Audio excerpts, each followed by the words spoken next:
ازم کی طرف لے کے جاتی ہے. لبرل لوگوں کے ہاں اتنی آسانیاں ہیں کہ نکاح کے تکلف کی بھی ضرورت نہیں.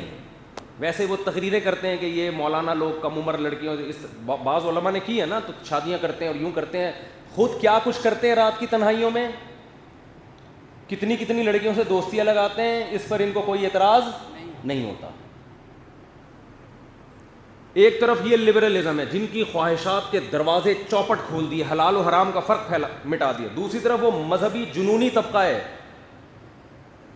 جو رہبانیت کی طرف لے کے جا رہا ہے آپ کو. رہبانیت جو عیسائیوں نے وضع کی تھی کہ نہیں بھائی بس اللہ اللہ کرنا ہے, بیٹھ کے گھر پالنا, بیویاں پالنا, بچے پیدا کرنا اور ان کے لیے کمانا, یہ نہیں ہے. ملک کو ایٹمی پاور بنانا, بس اللہ پہ توکل کرو, ملک کو ایٹم بم دینے کی ضرورت بولو نہیں. نماز سے سارے کام ہو جائیں گے.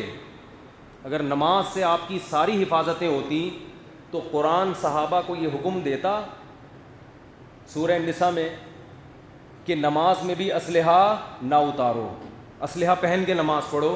وَدَّ الَّذِينَ كَفَرُوا لَوْ تَغْفُلُونَ عَنْ أَسْلِحَتِكُمْ وَأَمْتِعَتِكُمْ, کیونکہ کافر یہ چاہتا ہے کہ تم اسلحے سے اور جنگی سامان سے غافل ہو جاؤ اور تمہیں نماز کی حالت میں دیکھ کر اچانک حملہ کر دے تم پہ. ہے بھائی, بولتے کیوں نہیں؟ قرآن تو کہہ رہا ہے نماز بھی ایسے غافل ہو کے نہیں پڑھو کہ بم پھٹے اور سارے لیٹے ہوئے ہیں. حفاظت کا نماز کے دوران انتظام ہونا چاہیے. لوگوں کو گارڈ پہ اعتراض ہوتا ہے. ہمارے حضرت مفتی رشید احمد صاحب کے گارڈ تھا, نماز میں ممبر پہ آگے کھڑا ہو جاتا تھا, وہ ایسے ریپیٹر لے کے نا یوں یوں دے.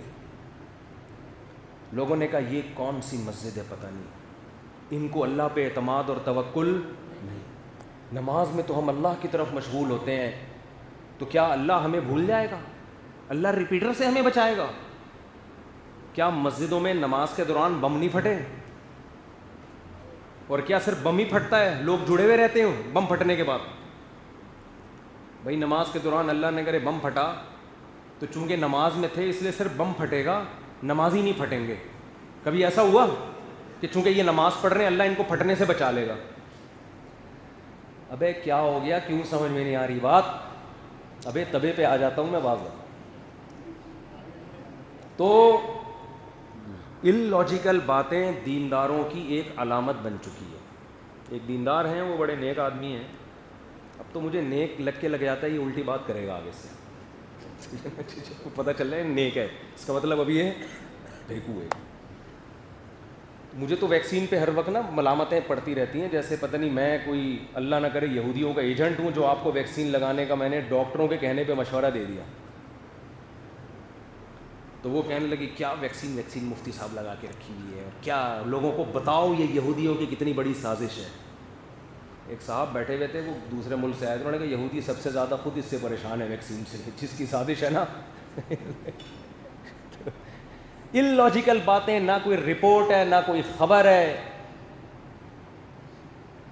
ٹھیک ہے آپ نہ مانو نہ لگواؤ, لیکن چپ کر کے بیٹھے رہو, یہ اچھا نہیں ہے.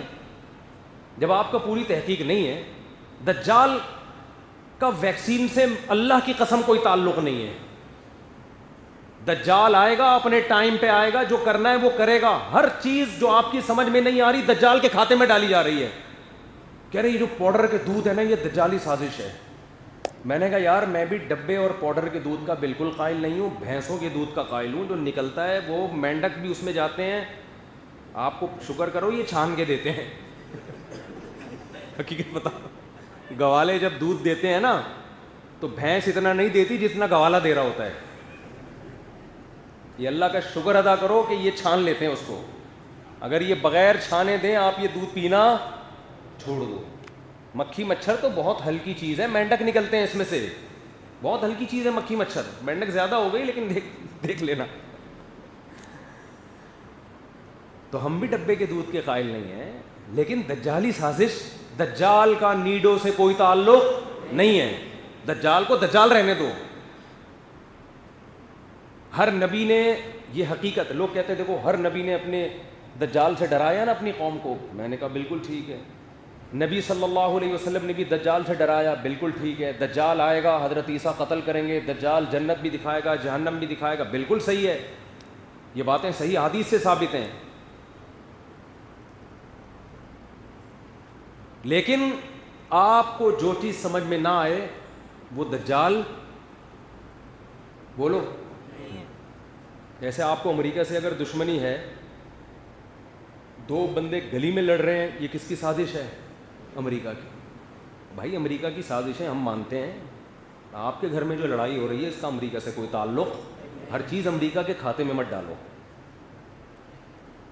اور روحانی عامل ڈالے گا ساس کے کھاتے میں کہ تمہاری ساس نے کروایا ہے, سوکن کے کھاتے میں ڈال دے گا کہ میاں بیوی کی لڑائی لڑوائی ہے, وہ روحانی عامل اسی کھاتے میں ڈالتا ہے, حالانکہ وہ ان کا اپنی غلطی ہے, لڑ رہے ہیں آپس میں.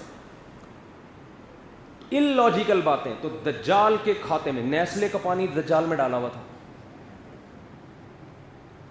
نیسلے اور یہ ایکوفینا اور یہ جو پانی آ رہے ہیں نا کمپنیوں کے, یہ ڈاکٹر آپ کو بتائیں گے یہ فائدہ مند ہے یہ نقصان دہ ہے. یہ میں بھی ڈاکٹروں سے ہی پوچھتا ہوں, اس میں دو رائے ہو سکتی ہیں, وہ کہ فائدہ مند ہے کوئی نقصان دہ. میرا یہ بھی موضوع نہیں ہے, ورنہ ایک نئی جنگ چھڑ جائے گی.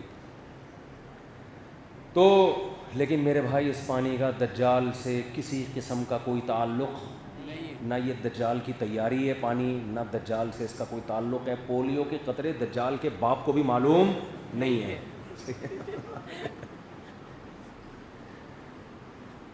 دجال آئے گا نا, آپ بولو گے پولیو, کہے گا یار یہ تو مجھے پتہ ہی نہیں. جیسے معین اختر کہتے ہیں میرے ماموں نے جب پولیس بلوائی, مالک مکان نے جب پولیس بلوائی نا, ماموں کرایہ نہیں دے رہے تھے, وہ کہہ رہے تھے کم بخت پانی کیسا آ رہا ہے تو ایک لوٹا بھر کے دکھا دے نلکے سے. تو جب کرایہ نہیں دے رہے تھے تو مالک مکان نے جب پولیس بلوائی تو میرے ماموں نے پولیس کے ایسے ایسے پارٹس کو گالیاں دی ہیں کہ پولیس والوں کو بھی ان پارٹس کا علم نہیں تھا. وہ مجھ سے پوچھ رہے تھے بھائی یہ والے کون سے اعضاء ہیں جسم کے جن کو یہ گالیاں دے رہے ہیں؟ کہہ رہے ہیں پتہ نہیں, میں نے خود پہلی دفعہ سنی. تو جیسے معین اختر کے ماموں نے پولیس والوں کے جن پارٹس کو گالیاں دی ان کا پولیس والوں کو بھی علم نہیں ہوتا. اور واقعی آج ایسے ایسے پارٹس کو گالیاں دی جا رہی ہیں جو آدمی میں ہے ہی نہیں. بعض ایسی گالیاں ایسی ایسی چیزوں کو دی جاتی ہیں جو ہے ہی نہیں. بلب کے رشتہ دار ہوتے ہیں بلب کے رشتہ داروں کو گالیاں, بلب کی نہ والدہ ہوتی ہیں نہ ہمشیرہ ہوتی ہیں. لائٹ چلی جائے تو لوگ کیا کرتے ہیں؟ بلب کے رشتہ داروں کو گالیاں دیتے ہیں نا. کیا خیال ہے بھائی؟ تو بلب کے تو کوئی رشتہ دار نہیں ہوتا, لیکن بلب کے رشتہ داروں کو گالیاں. تو خیر, تو دجال جب آئے گا تو ہم اس سے پوچھیں گے یہ پولیو کے قطرے پلانا آپ کی سازش تھی, یہ کرونا آپ نے نکالا, کرونا کی ویکسین آپ نے نکالی, اور نیسلے کا پانی آپ کا پیدا کرتا تھا. کہ بھائی ان پارٹس کا تو مجھے علم نہیں. بولو, کہہ رہے یہ تو ہم نے خود پہلی دفعہ سنا ہے. کہہ رہے میں جتنا برا ہوں نا اتنا ہی رہنے دو, جتنا برا ہوں وہ میرے جہنم میں جانے کے لیے کافی ہے. دجال کہے گا اسی پہ خدا مجھے جہنم میں بھیج دے گا جو میں کر رہا ہوں, لیکن وہ جرائم میرے کھاتے میں مت ڈالو جن کا مجھے علم ہے ہی نہیں. تبھی وہ پولیس والے کہنے لگے ہوں گے نا کہ بھئی ایسے پارٹس کو گالیاں دو جو ہمیں معلوم تو ہے تاکہ ہم ان پارٹس کا دفاع کر سکیں. ایسے پارٹس کو گالیاں دے رہو جو ہیں ہی نہیں تو ہم دفاع کیسے کریں اس کا؟ ان لاجیکل باتیں, ان لاجیکل کام. نماز اللہ اور بندے کے تعلق کا ایک ذریعہ ہے. نماز برائیوں سے بچاتی ہے, نماز مصیبتوں سے بچاتی ہے, لیکن مصیبت سے بچنے کے اسباب پہلے اختیار کرنے پڑیں گے, پھر نماز کے ذریعے اللہ سے تعلق قائم کرنا پڑے گا. نبی صلی اللہ علیہ وسلم نے فرمایا نماز کی حالت میں سانپ نظر آئے سانپ کو مارو. سانپ کو مارنے کے لیے نماز توڑنی پڑے گی نا, چلنا پڑے گا. آپ نے تو یہ نہیں فرمایا چونکہ نماز میں مشغول ہو, سانپ کیا اژدہا بھی نظر آ جائے, اللہ پہ ایمان مضبوط رکھو, تم اس وقت اللہ سے رابطے میں ہو, تمہارا سانپ کچھ بھی نہیں بگاڑ سکتا. کیا ہو گیا بھائی؟ میدان جنگ میں نماز کا طریقہ بتایا گیا کہ اے نبی جب آپ میدان میں نماز قائم کریں جماعت سے تو سارے مجاہدین آپ کے پیچھے نہ کھڑے ہوں, آدھے فرنٹ لائن پر رہیں, آدھے ایک رکعت پڑھ کے واپس چلے جائیں, وہ اپنی ایک رکعت وہاں مکمل کریں. حالانکہ یہ چل پھر رہے ہیں نماز میں, لیکن جنگ کی ضرورت کی وجہ سے اس کی اجازت دے دی گئی.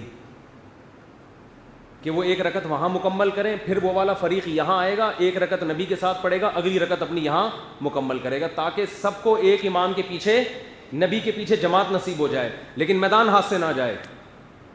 اور اس دوران قرآن کہہ رہے اسلحہ اٹھا کے نماز پڑھنی ہے تم نے.